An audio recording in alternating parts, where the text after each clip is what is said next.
읽어보신 말씀은 요한복음 1장 5절에서 8절 말씀입니다. 요한복음 1장 5절에서 8절까지 말씀, 우리 그 말씀을 다 같이 한 목소리로 함께 합독하시겠습니다. 빛이 어둠에 비치되 어둠이 깨닫지 못하더라. 하나님께로부터 보내심을 받은 사람이 있으니 그의 이름은 요한이라. 그가 증언하러 왔으니 곧 빛에 대하여 증언하고 모든 사람이 그로 말미암아 믿게 하려 함이라.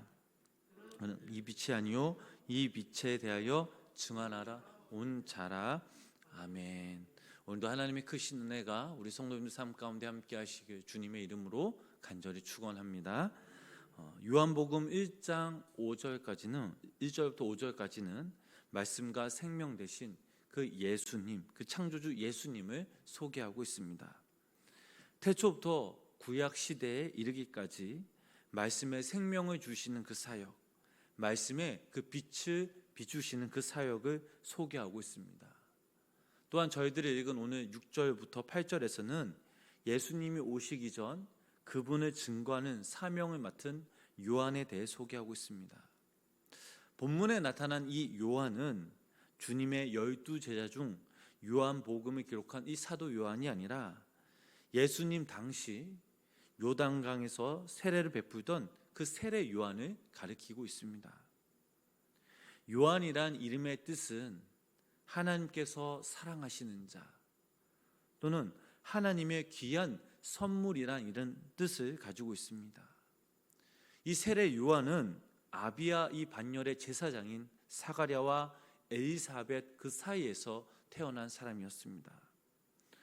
출생과 태어나기 전부터 이름을 부여받은 것은 전적으로 하나님의 그 섭리 가운데 이루어졌음을 알 수 있습니다. 세례 요한은 이 땅에 오신 그 예수 그리스도의 길을 예비하는 사람이었습니다. 누군가의 길을 예비하고 또 준비하는 것은 아무나 할 수 있는 일이 아니며 또한 쉬운 일이 아닙니다. 하물며 메시아이신 예수님의 길을 예비한다라는 것은 얼마나 중대한 일이겠습니까? 이 세례 요한은 빈들에서 하나님의 그 말씀을 외치자 예루살렘 사람들이 그의 말을 듣고 자복할 정도로, 회개할 정도로 아주 명설구가였습니다. 그뿐만이 아닙니다. 요단강에서 예수님을 뵙는 즉시 주님이심을 알아보고 이분이 메시아라고 선포하였습니다. 선포할 그때 그 누구도 예수님이 메시아이심을 알지 못한 때였습니다. 더 중요한 사실은 그 예수님의 그 머리에 손을 얹고 세례를 베푸셨습니다. 세상 그 누구도 감히 이 땅에 성자 하나님께 누가 세례를 베풀겠습니까? 그는 그리스도에 대하여 증언한 마지막 선지자였을 뿐만 아니라 직접적으로 예수 그리스도를 보면서 증거한 자였습니다. 오늘 본문 8절 말씀, 우리 8절 말씀을 우리 다시 한번 함께 읽어보도록 하겠습니다. 그는 이 빛이 아니요 이 빛에 대하여 증언하러 온 자라. 아멘. 1절과 2절 말씀이 창조주 예수님, 즉 하나님이심을 강조하고 있다면 6절과 8절에서는 똑같은 구조를 통해서 세례 요한이 빛이 아님을 강조하고 있습니다. 이 사실은 나중에 세례 요한의 입을 통해서도 증거됩니다. 성경은 이처럼 세례 요한의 이 정체성에 대하여 아주 단호합니다. 아무리 이 세례 요한이 위대하도 그는 빛이신 메시아가 아니라 빛이신 주님을 증거하는 빛의 도구와 또한 통로에 지나지 않았다라는 점입니다. 그렇다면 이 세례 요한이 예수님을 증거한 그 목적이 무엇입니까? 그 해답을 본문 6절과 7절에서 찾아볼 수 있습니다. 우리 그 말씀 함께 읽어보도록 하겠습니다. 하나님께서 보내심을 받은 사람이 있으니 그의 이름은 요한이라. 그가 증언하러 왔으니 곧 빛에 대하여 증언하고 모든 사람이 자기로 말미암아 믿게 하려 함이라. 아멘. 하나님께서 보내신 사람이라는 것을 우리가 깊이 생각해 보면 개인의 능력이 탁월해야 한다는 뜻이 아닙니다. 예수님이 이 여인에게서 난 사람 때문이 아니라 그가 하나님으로부터 분명한 메시지를 받은 사람이기 때문입니다. 하나님의 사명을 받은 사람은 지위와 학식과 재물과 능력에 상관없이 모든 것이 위대합니다. 그렇다면 그가 하나님께로부터 받은 그 메시지가 무엇입니까? 그것은 바로 자기로 인해 많은 사람들이 예수님을 믿게 하는 것, 이것이 바로 세례 요한이 주님께 받은 메시아이자 증거하는 동시에 주님의 도구로서 세례 요한이 지켜야 할 바로 삶의 자리였습니다. 만약에 세례 요한이 자신이 위대하다라는 것을 알고 교만하였더라면, 그래서 자신을 빛의 통로가 아니라 자신이 빛인 양 착각했더라면 그는 불행한 인간이었을 것입니다. 한편 세례 요한의 설교를 들은 사람들, 세례를 받은 사람들이 그를 추종하기 시작하였습니다. 그들은 세례 요한이야말로 하나님께서 미리 예비하신 인간을 구원케 하신 그리스도라 믿었습니다. 그러자 사도 요한은 외쳤습니다. 자신은 말씀이 아니라 말씀을 전하는 광야에서 외치는 자의 소리일 뿐이다. 심지어 자신은 예수님의 신발끈을 풀기도 감당하지 못하는 그 사람이라고 단정지었습니다. 세례 요한은 많은 유혹이 있었음에도 불구하고 결코 교만하지도 않았으며 착각하지도 않았습니다. 한순간에도 자기 정체성을 끝까지 잃지 않고 주님의 길을 예비한 위대한 선지자로서 오늘날까지 우리의 마음속 깊이 간직하고 있습니다. 저희들 역시 이 땅에 살아가면서 우리의 삶에서, 우리의 인생에서 우리가 누구인지를 아는 것이 매우 중요합니다. 내가 절대 차지해서는 안 될 자리, 내가 절대 누려서는 안 될 그 재물이 무엇인지를 아는 것이 중요합니다. 교회에서도 마찬가지죠. 교회 안에서 절대 해서는 안 될, 또한 자녀들에게 절대 기대해서는 안 되는 그런 어떠한 무언가가 있습니다. 이것은 하나님이 우리들에게 허락하시지 않는 인생이기 때문입니다. 8절 말씀 보면 그는 이 빛이 아니요 이 빛에 대하여 증언하러 온 자라라고 강조하고 있습니다. 이 말씀을 봐도 오늘날 교회와 이 땅의 그리스도인들, 즉 우리의 정체성이 무엇인지를 다시 한번 우리가 살펴볼 수 있습니다. 교회는 무엇이고 그리스도인들은 또 누구입니까? 교회와 그리스도인들이 빛이냐? 결코 아닙니다.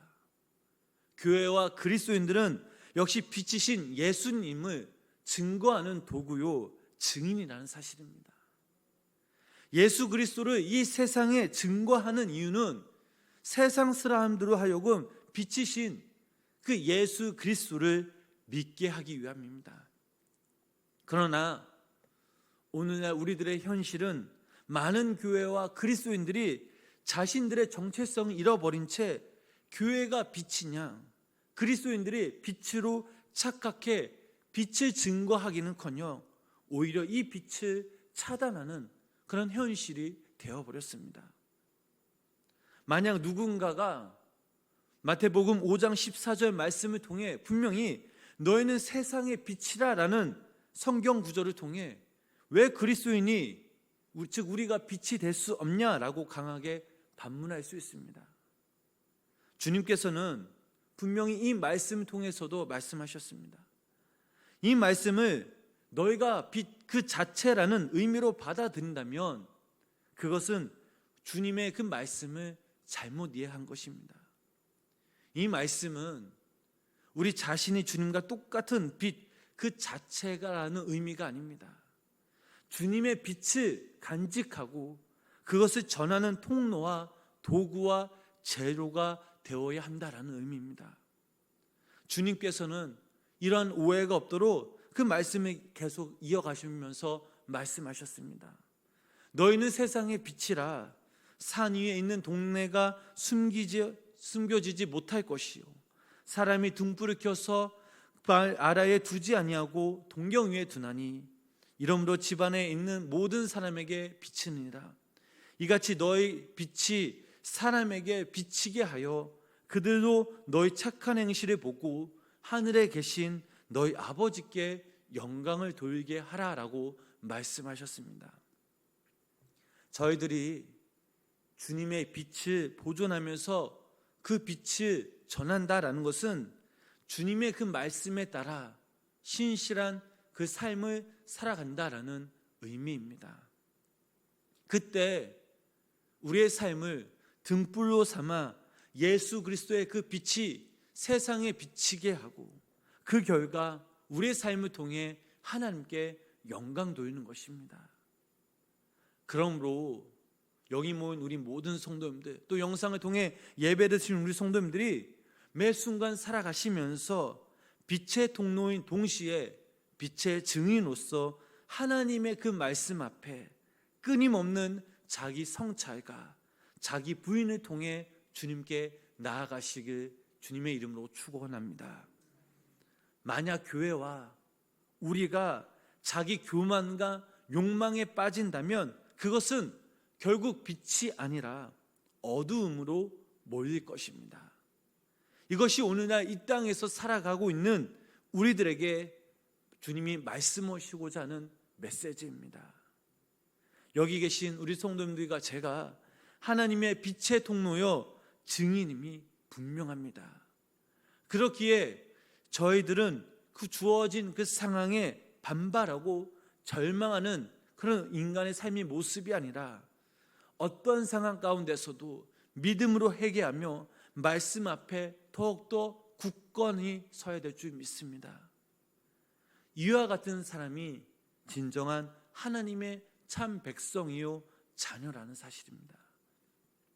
아무리 좋은 건물과 뛰어난 조직을 지닌 교회라 할지라도 교회를 이루고 있는 많은 사람들, 교회가 세상 사람들과 구별되지 않는다면 어찌 그 교회와 그 그리스도인들이 빛을 발하며 빛의 자녀로 살아갈 수 있겠습니까?